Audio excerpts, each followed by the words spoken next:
Good day everyone, it's Friday and welcome to another edition of Translation Talks. We have with here the lovely Anya Malhotra. She has been the German translator and interpreter for the Indian government, for the German government and many German foundations in India.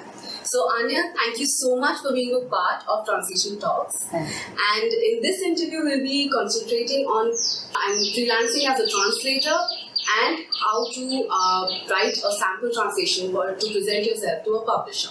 So Anya, starting with freelancing as a translator. So my question to you is, how does an aspiring freelance translator build his own goodwill in the market?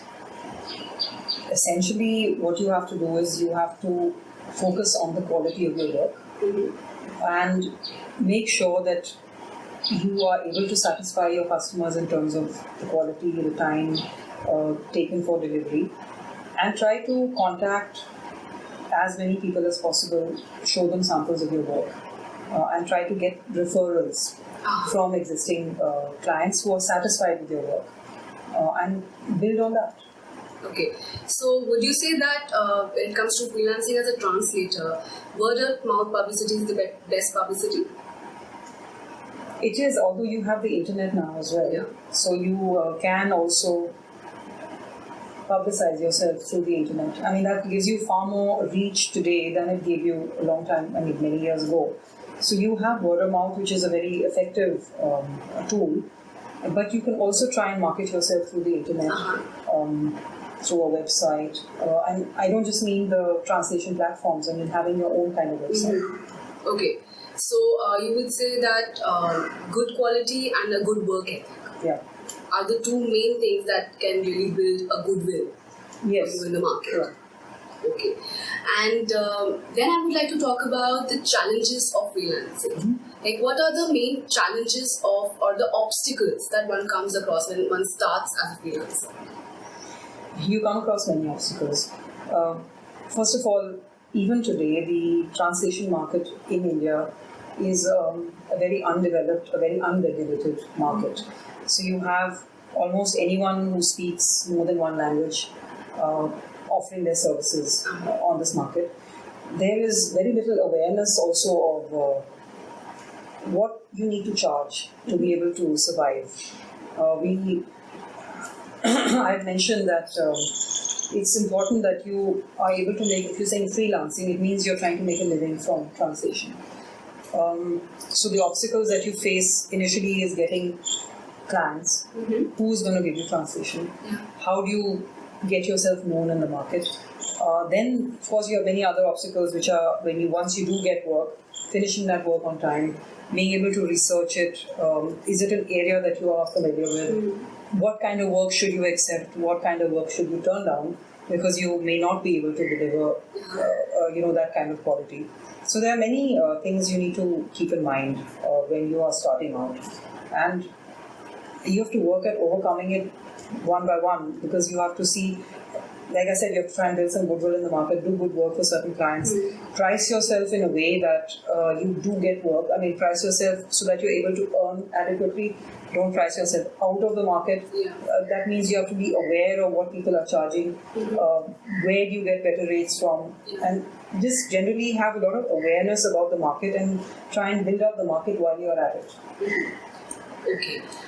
So if we look back at your career, so which moments would you say were the breakthrough moments in your career where, for example, you were trying to build a market for yourself and then, an opportunity came up that took you to the next level? Well, I can't say there have been too many such moments, because I think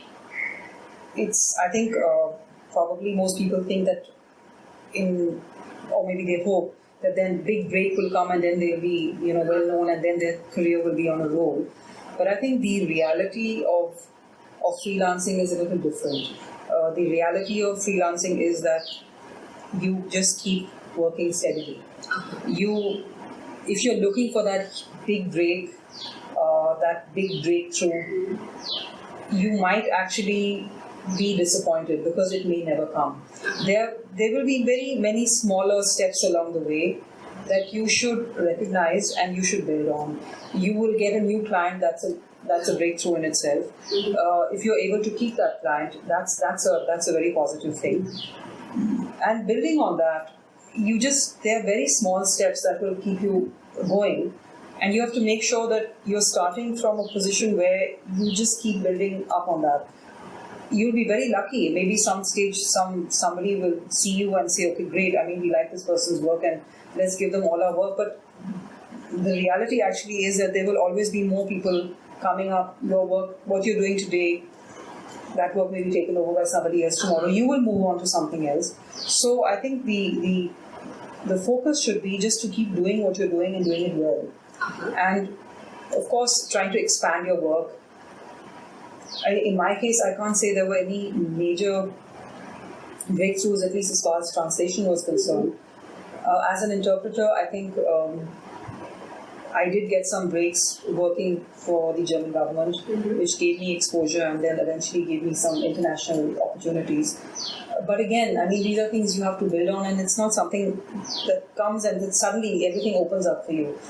You get opportunities, then for a long time there is nothing happening, then again you will get an opportunity. So I think you just have to look at it as a progression. Okay, so small steps, they make a huge difference when they add. Okay, so now I would like to turn the focus on pitching yourself to a publisher, and I want to know that when a freelance translator or any translator sends out a pitch to a publisher, so how do you select a sample text to be translated, and then what are the things that you absolutely make sure of should be there in a sample translation which you eventually send out to an Indian publisher? I don't know if I'm totally qualified to answer that, because I can't say I've been very successful at this. I would say that when you're looking at a book that you want to translate, I mean, the first thing is, of course, you have to want to translate this book, and you have to like the book enough to translate it, and of course you should be capable of translating it also. Once you know the book very well, you will know whether there are certain passages that are very interesting, which are striking, which you may want to pick out. I think most publishers generally look at maybe the first opening portion of the book so they can get an idea of how the book starts.